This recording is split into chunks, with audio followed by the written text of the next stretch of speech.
Je suis membre et secrétaire de la Commission des affaires étrangères et on a souvent l'occasion d'évoquer le Moyen-Orient.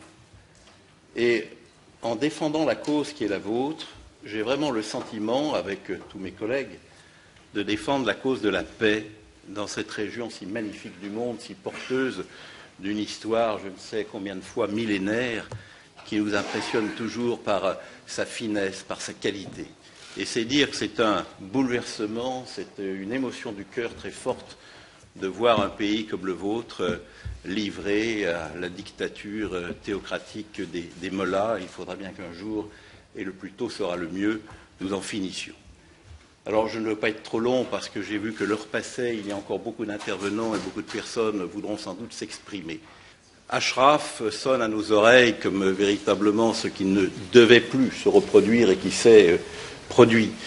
Liberty, c'est pas mieux aujourd'hui. Enfin, c'est un camp de détention, ce n'est pas un camp de réfugiés au sens où une vision moderne, une vision, j'allais dire, normale des droits de l'homme peut l'envisager.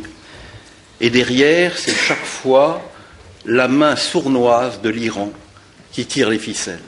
C'est vrai pour l'Irak, c'est vrai, on l'a signalé également, enfin on l'a évoqué avec l'affaire de Gaza, du vote récent intervenu. Et puis c'est l'affaire de la Syrie. On sait qu'aujourd'hui la Syrie est aidée militairement et ô combien jusqu'à la garde rapprochée d'El-Assad. Les passe-dents sont là. L'Iran, je pense, le régime iranien a fait l'analyse que si la Syrie tombait, l'Iran derrière serait, le régime iranien serait en très grande difficulté.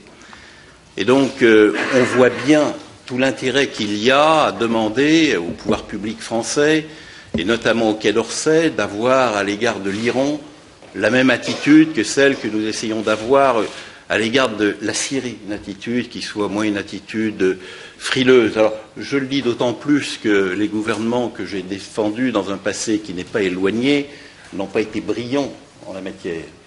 Et je formerai le vœu que celui-ci soit plus allant. Pour dire vrai, je n'en suis pas convaincu. Et je pense qu'au Quai d'Orsay, le mot résistance est un mot qui est chez eux habituel, mais pas au sens où on peut l'employer ici.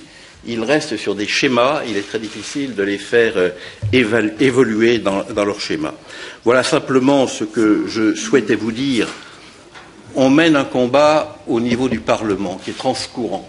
Nous représentons toutes les forces politiques du Parlement et nous sommes soucieux de faire en sorte qu'un pays comme le vôtre, madame, comme le vôtre pour la plupart des personnes qui sont ici, connaissent la démocratie, mais retrouve sa grandeur. Et la grandeur, on ne la trouve jamais dans l'oppression. Lorsque un pouvoir opprime ses propres habitants, lorsqu'un pouvoir tue, lorsqu'un pouvoir pend, lorsqu'un pouvoir se laisse aller à ce que le commun des mortels ne peut accepter, véritablement, on est aujourd'hui dans un débat qui nous dépasse tous et qui doit nous conduire, nous parlementaires, à être chaque fois plus nombreux à vous soutenir et surtout à essayer de faire bouger les lignes, de faire en sorte que notre diplomatie soit une diplomatie moins frileuse et plus allante, à la fois pour combattre cet Iran des mollahs et en même temps pour vous soutenir, vous, madame,